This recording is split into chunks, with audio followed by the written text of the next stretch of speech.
Now, what these investment firms are doing is they're single-handedly crushing and destroying the American dream.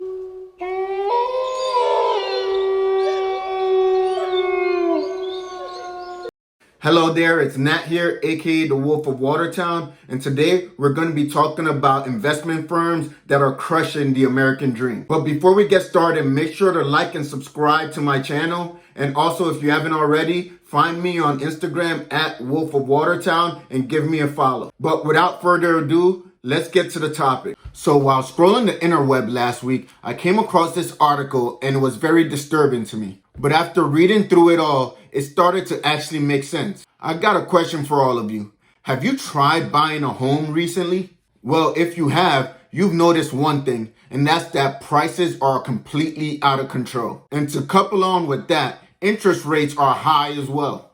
These crazy prices aren't just the areas that you would expect them to be high in. No matter what market you look at, you will see that prices are well overpriced. Growing markets like Texas and Florida are already expected to have high home prices. However, even the cost of homes in places such as San Jose, California are well overpriced as well. That specific market has been overpriced for the last 20 years. Yet somehow, the cost of homes in that area are still increasing. Now for San Jose specifically, this makes no sense. However, in states such as Texas and Florida, it does. There's a large influx of people moving out of failing states and going into some of these other states. In this article, there was one quote by Pedro Gonzalez, which I really loved. In this quote, he says, "Home ownership gives people a stake in society.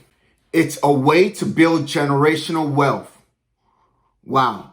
Now that's just powerful. Now the bedrock of American democracy has always been on independence and freedom. But what's happening in our society today is preventing the average person from achieving this independence and freedom. The norm used to be that the average person could purchase and buy their own home.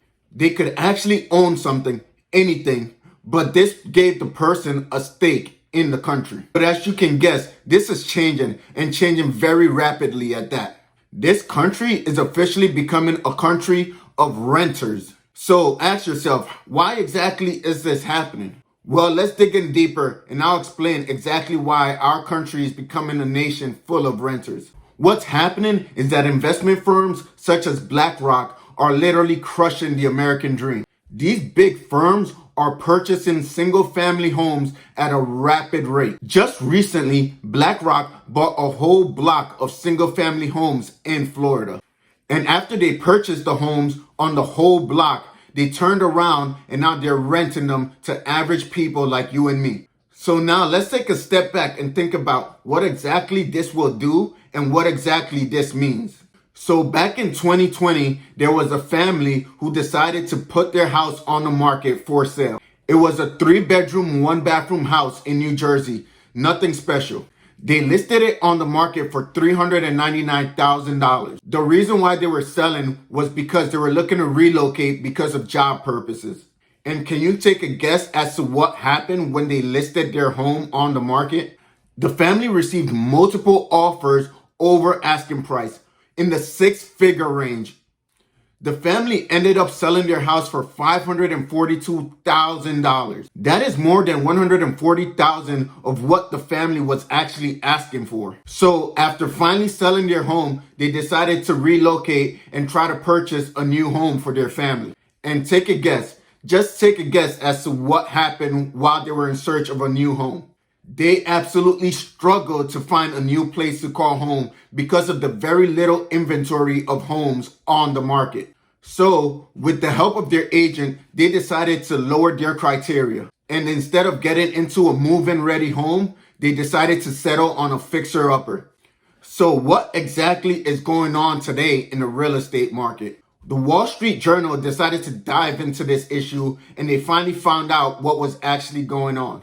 These findings were absolutely astonishing. It turns out that private equity firms such as BlackRock were buying entire neighborhoods filled with single-family houses and then turning around and turning them into rentals.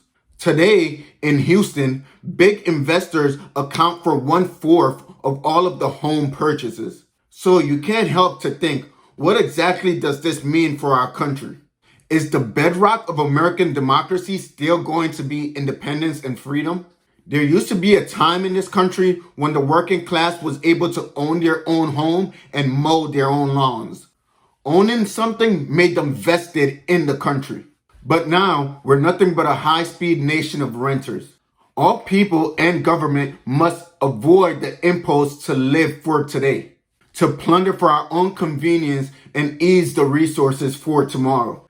And plundering our resources for tomorrow is exactly what firms like BlackRock are doing today. There was a survey done by Freddie Mae in 2019 that said that about 40% of renters don't expect to ever be homeowners. And with how things are going right now, we can only expect those numbers to increase. Without home ownership, we're taking away people's stake in the society. We're taking away the ability to build generational wealth. We're taking away the foundation of the middle class. And we're crushing a big part of what is known as the American dream.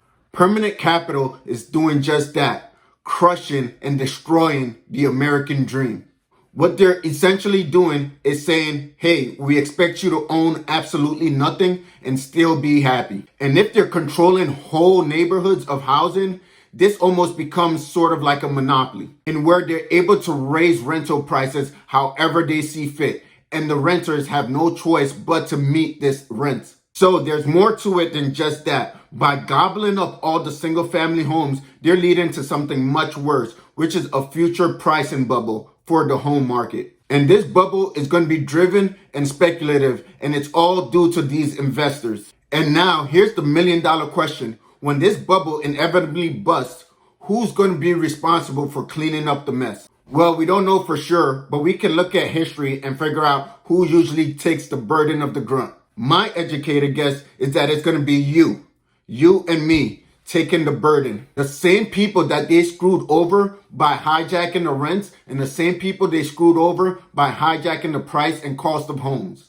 This means that rent prices will get even higher in order to subsidize this bailout. Now, what's funny to me is all these big institutions also support a lot of progressive movements. They support policies such as environmental policies, which sound good, but actually end up raising the cost of homes as well.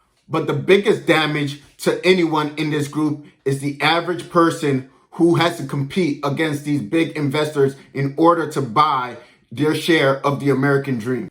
They're depriving the American people of the ability to gain capital. They're depriving the American people of the ability to build credit. And they're depriving the American people of the ability to build equity. This isn't something that's making breaking news, but it's something to be very concerned about. These big investment firms have never had the average person's interest in mind. More attention needs to be brought to this topic because it's something like a slow killer. Not only are we not able to compete against them when it comes to buying a home, whenever the bubble bursts, we're going to have to save them as well. My hope is that I start a discussion and you take the time to look into this more. That's all I got for you guys this week. As always, make sure to subscribe and like and share this video with someone so we can get the message out. See you all next week.